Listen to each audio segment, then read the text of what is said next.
Hello everybody, this is Undbted here, and guys, today, as you can tell by the video title, I finally figured out, at least for me, this has completely solved all the error codes, at least the B error code and the Centipede error code for the most part. Those are the two I mainly got on Destiny, especially when I was playing Crucible, and I think I have finally figured out the way to get rid of those error codes so they do not bother you at all in this game. At least this hasn't, I fixed this about 2 days ago. I've been testing it basically before I uploaded this video, and I was just messing around 2 days ago, and I think I found settings on my router settings, so now I do not get kicked out of Crucible, and I don't get the B error code and the Centipede error code.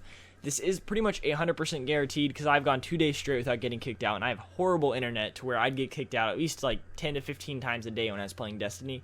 So this has worked amazingly for me. Even if you get kicked out once in a blue moon, this will help you just tenfold on the game. It'll make you just enjoy the game way more, especially Crucible. You'll actually be able to play without getting kicked out, because I know a lot of you guys are having these issues and problems with the Crucible. So guys, let's just get started off by, you just want to be on your computer, your Xbox off to the side. The first thing you want to do is go to your internet browser, and I use Google Chrome, just saying that is the best in my opinion. And what you'll want to do is, once it loads, my internet's pretty slow, like I said. It's a 6 megabyte download and like a 0.3 megabyte upload speed, so I have some slow DSL internet out here in Arizona, so it kind of does suck. But anyways, what you'll want to do is, once this page loads, it'll take a while because my internet, like I said, is slow. You'll want to go in your URL, search bar or URL, in Google Chrome, they're the same, which I think is pretty cool. And you'll want to type in your router IP address. And if you don't know what it is, you can look on the back of your router. It has everything you need to know on the back of your router. Or you can go on your Xbox or phone and look up your router IP address. For example, mine is 192.168 and .1.1. And once you have this typed in your search bar, just hit enter, and it'll bring this up where it says authentication required. But basically what this is just on the back of your router, it'll have a standard password and admin, or not admin, username, which is usually admin as the username and password as the password. So that's what mine was, but your guys' might be a little bit different. But basically that's what you do. You just look on the back of your router. Unless your parents have your router and they change the password, that'd be the only way it is different. But if it, pretty much most people don't do that, so you just look on the back of your router and type that in once you get on this page, and type in your IP address in the URL, and you just click log in. And what this will do is bring up all your router settings. And pretty much the first thing you need to do before you get started deep in depth in this video, guys, is make sure you port forward your Xbox if you have a strict or moderate NAT. That's the first thing I did, and I'm not going to make a video on how to port forward because it's pretty self-explanatory. I'll show you real quick what it looks like when you're done. But just, if you need to port forward your Xbox, make sure you have an open NAT. If you already have an open NAT, you're all good and you can continue watching this video. But if you do not have an open NAT, like a moderate or a strict NAT, you need to go port forward your Xbox, and I'll leave a link on the screen or down below to a video on how to port forward your Xbox for you guys, so you guys can go do that and then come back to this video. But first, I'm just going to show you what it looks like. And on my router settings, I have a Netgear, so if anybody else has a Netgear, it'll pretty much be the exact same step-by-step process. But if you guys have a different router, it'll be a little bit different than this. But basically, every router has the same settings, so they'll be in different spots, but the settings will be the same. So just to show you port forwarding, here's what it looks like. Here's all the ports I had to add for the Xbox One, Xbox Live, and they actually have 3 more ports than the Xbox 360 had for Xbox Live. So that's why most people have a moderate or strict NAT on Xbox One, because there's 3 extra ports that most routers aren't picking up. So you have to do it manually, and this is what it will look like when you're done. And then I just also did this. I did static routes and entered my Xbox IP address and my gateway, because for some reason after I did port forwarding, it didn't completely fix my NAT issue. It took it from strict to moderate. So then I just did this because I thought static routes would help, because my Xbox is on a static IP address, so I figured it would work. And once I did that and clicked add and did all the settings in there, it ended up working, and it made my NAT so it was open. So after you get all the port forwarding and all that fun stuff done, you'll want to go to setup, at least on a Netgear, and go to QoS settings. I don't know where they are on everybody's router, but just make sure you find QoS settings, and you just want to click on those. And the first thing you want to do is make sure WMM is enabled, because that just overall helps your internet. I'm not a professional on this. I just did my research over the past 2 days, so just make sure this is enabled. I'm not for sure what it does, but all I know is it definitely helps your internet connection. First thing you want to do is, not all routers have this, but I'm pretty sure almost any modern router has this, is QoS priority rule list. So what you want to do is go right here and you want to just click up set up QoS rule. And once you do this, you'll see I already have some set up, but this is basically for each of my devices I have on my internet, for my phone, computer, Xbox One, etc. So pretend none of these are here. You guys will probably have a list of about 20 different just applications on this. You want to click delete all. That's what I did, because I feel like those are taking up a lot of your internet power. So I click delete all on all those and just start with a new slate. And the first thing you want to do is go to add, and I'm just going to show you guys how to do this, but I'm not going to apply because I already have it. But what I did is, first thing you want to do is add your Xbox to this. So you'll want to go to MAC address, because anything attached to your router or connected to your router has a MAC address. And look, it says right here device name, so you can tell what device is connected. And you'll want to, of course, select your Xbox One. And then once you do that, basically priority is normally set to normal whenever you have it selected at first. So you'll just want to change that to highest. Click add and then apply, and make sure you click apply after each step, because if you do not, it will not save that step. So just make sure you click apply after you're done. So I click cancel though, since I already had it. So after you do that, you'll see once you click apply, you'll have your Xbox right here and it will say highest.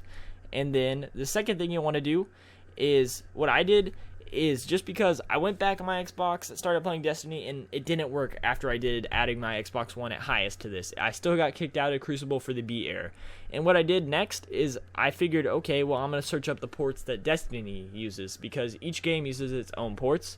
So I just searched Destiny ports in the search bar. So you guys can do that too. And I went down to the third link, because third link down here, and it says Activision port, and port forwarding is what I use to port forward my Xbox One also.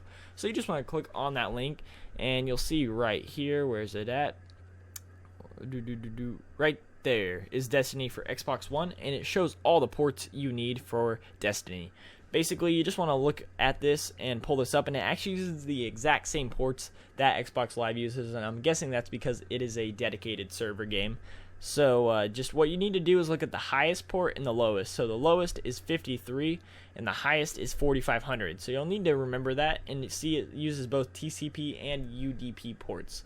So you just want to go back to this settings page, and right now you should just have Xbox One on there if you deleted everything else, and you want to click add another rule right here, right where we clicked before, except this time you want to change it to online gaming. And after it does its little switch right there, you want to go down to just make sure it's add a new game. Click priority level, of course, to highest. Have both of these selected. Make sure you are not only on one. And you want to go, of course, since the lowest port was 53, type in 53. And since the highest port was 4500, you want to type in 4500. And then once you do that, you'll just, what I did for the policy name, I just did Xbox Live because I like having things organized. You can do that too. And after you have all this typed in just like that, you can pause the video if you need to. You just want to click apply, but I'm going to click cancel, of course, because I already have this set. So just make sure you click apply once you're done. And after it saves that, you should just have Xbox One highest and Xbox Live highest. And the last step you'll need to do, like I said, I did all three of these just to be safe because I don't know which one fixed it. I'm guessing all of them are kind of working together to fix the B error code and the Centipede error code. So after you're done with that, you just want to click apply again. I'm clicking cancel, like I said, because I already have all these settings made. So just make sure you click apply, and then you'll be brought back to this screen. And the one thing you want to do is, I don't know if all routers have this setting, but I know my Netgear does. So if you have a Netgear, or I'm pretty sure any modern router will have this, you want to turn on bandwidth control. And what you usually want to do is have uplink bandwidth maximum. You want to have that selected instead of automatic, but I have automatic just because I like being able to hit check and it sets it. So if I have fast internet one day, I can have it set faster. But you usually just want to go to speedtest.net and test your bandwidth, basically, or not your bandwidth, well, it is your bandwidth. You want to just go on there, test your bandwidth, and you go by your upload. So my upload, for example, is like 0.3 megabytes, so that's why it's right around here. That's about average, and actually a little bit above, but that's about average. So, you can see mine's in kilobytes because I have horribly slow internet. But basically, what I would recommend doing is going to uplink and going to speedtest.net, And what you'll want to do is just test your internet connection and put whatever you find for your upload in here. And if it's like 0.3, that's right around 300 kilobytes. And if it is in megabytes for upload, you want to switch that to megabytes. But mine is in kilobytes because I have DSL. So just like I said, make sure that's turned on and just go test your internet connection. Type it in there and make sure this is selected. But if you want to do it the way I'm doing, which it worked for me best this way, so it might work for you better, is I just selected automatic and clicked check, and then it automatically filled that in for what connection I had right then and there. So after you do that, that's pretty much all you need to do, and you'll just want to hit apply, of course, for one last time. And those are all the 3 steps that I did to fix the Destiny B error code and the Destiny Centipede error code. So guys, if this video helped you, please leave a like and please share this, because I know a ton of people are having Crucible issues, and I do believe this will help a lot of people. So guys, if you could just share this around and like the video. And if you guys have any questions, just leave them in the comment section down below, and I'll get right to those questions for you. And just make sure you share this video, and if you do want to subscribe, and if you enjoy this video, or if you want to see more Destiny gameplay coming soon, because I just started on my channel again, and I think you guys will enjoy it, because I did have a really big fan base before, right before I stopped uploading, and I did stop uploading because I just pretty much got bored of the 360, and I wanted to save up for the one, and I finally got it, so I'm back here on YouTube, guys. So again, if you liked this video and it helped you, just like it. If you're new here, it'd be awesome if you guys subscribed and just tried out the channel. And guys, just thank you for watching. Don't forget to share the video to anyone else who might need help with the Destiny error codes. For the main part, Destiny error code B and Centipede, but a lot of other Destiny error codes are fixed by this, I'm pretty sure. So guys, just thanks for watching. Have a good day or night, and bye.